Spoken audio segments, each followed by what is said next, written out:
Welcome to the video version of the 2011 Western Regional Collegiate Cyber Defense Competition. We'll give you an inside look at cyber defense competitions, including perspectives from the red team of security professionals and a blue team of student defenders. We're going to take you behind the scenes of this exciting, rewarding, and growing team competition sport. I'm Ron Fremont. That's Jeff Henbest. Jeff was a student on the 2009 Cal Poly Pomona team that was hired as a team by the Boeing Company to work in cybersecurity. Jeff was the team advisor this year for the Cal Poly Pomona team. Jeff, how and why did you get involved in cybersecurity? Well, the first year that Cal Poly held the WRCCDC, I was invited to participate on the student team. And after participating in one competition, I was hooked on the sport. Competition is really the key phrase here. You guys are in the gym all the time practicing. Yeah, we're setting up networks. We're in there every weekend, almost every day of every week, just getting ready for the competition. Let's scan it one more time. I've done a lot of scans just to see if we can put something on. Not a bad idea. Yeah, seriously. If there's a time to run scans, It's today. Welcome back to the Western Regional Collegiate Cyber Defense Competition. I'm now joined by Mark Crawford. Mark is a new member to the Cal Poly Pomona team this year. Mark, tell us a little bit about what it was like to be a part of this cyber defense team. It was a great experience being on this team this year. I got to meet so many new people. I got to learn a lot of new skills and gain some new knowledge. There's nothing in the world that can describe it. I understand this sport is growing at the high school level as well.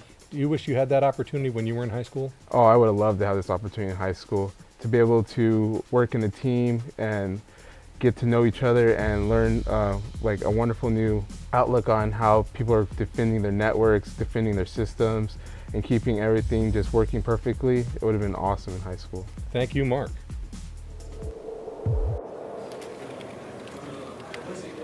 Oh, those jerks. What did they do?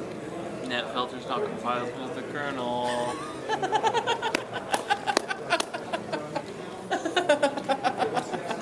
Awesome. They think they're cute, but I'm smarter than them. How did we build this kernel?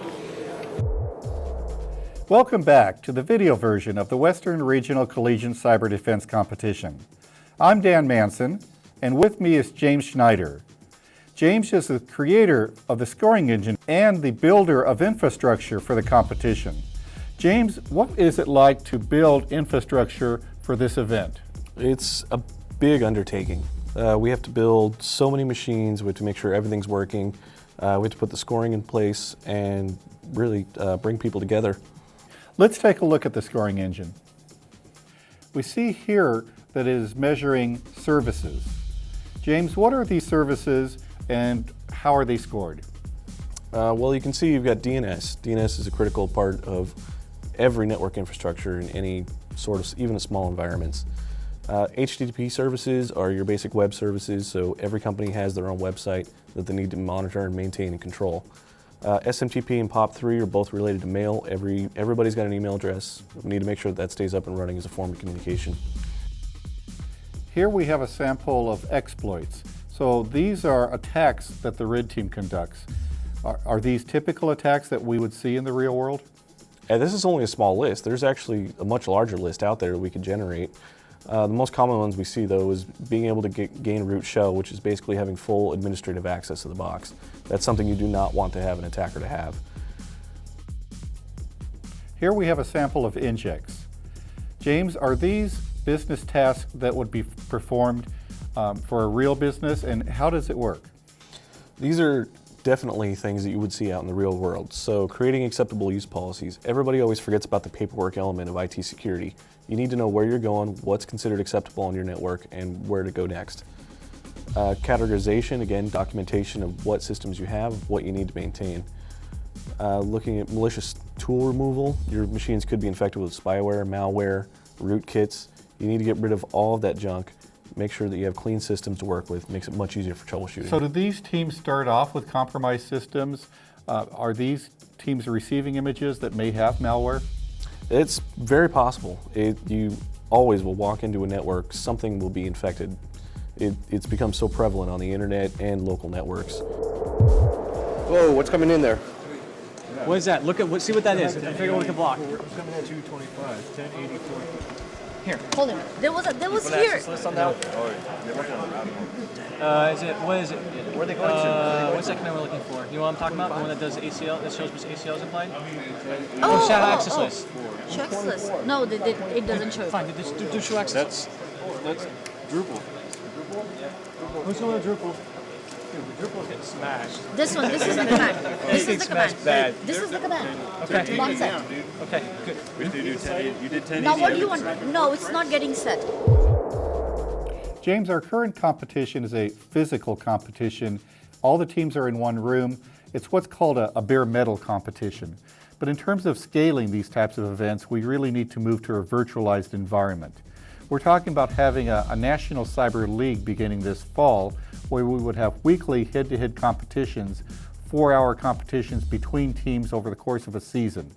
Let's talk a little bit about that. What are the advantages of moving to this virtualized environment? There are a ton of advantages to talk about. Primarily, you don't have to worry about travel, location. You can compete from anywhere, even in the world.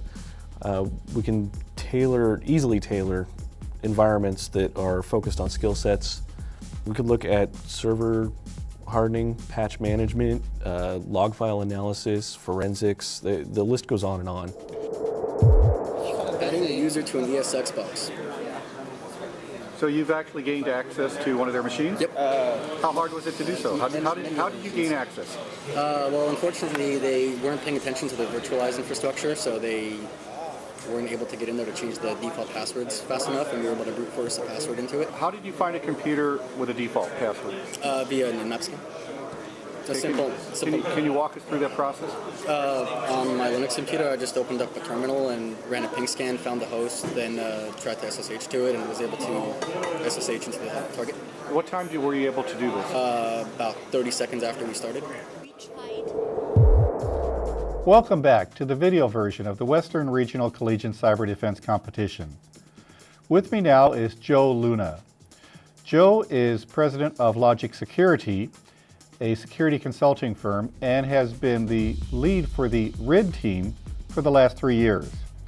Joe, how did you get started in this event?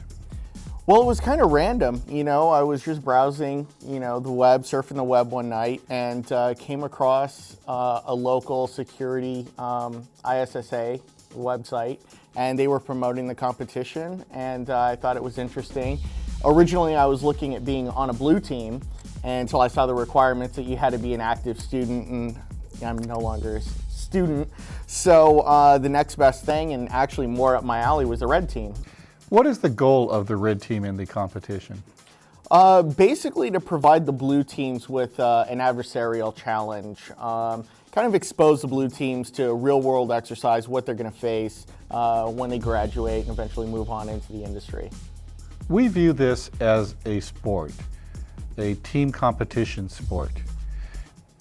Do you think that this is a sport, and do you think that it can motivate students to get involved in cybersecurity and in STEM in general more than traditional learning? It's interesting because my experience, traditionally security individuals and security practitioners are doing this on their own, their own time. They're not talking to a lot of people about it. I don't know what it is. It's just, we'll just say it's the weird nuance of security. But I think bringing individuals that are security minded and they're interested in this together is definitely a benefit for all. Is this a sport? Absolutely. As it continues to grow and we develop these leagues and these competitions and these events, and we get participants to integrate together and form teams and work together, not only are we preparing them for real-world experience and going into the job place, but it's creating a very interesting sport, yes. Thank you.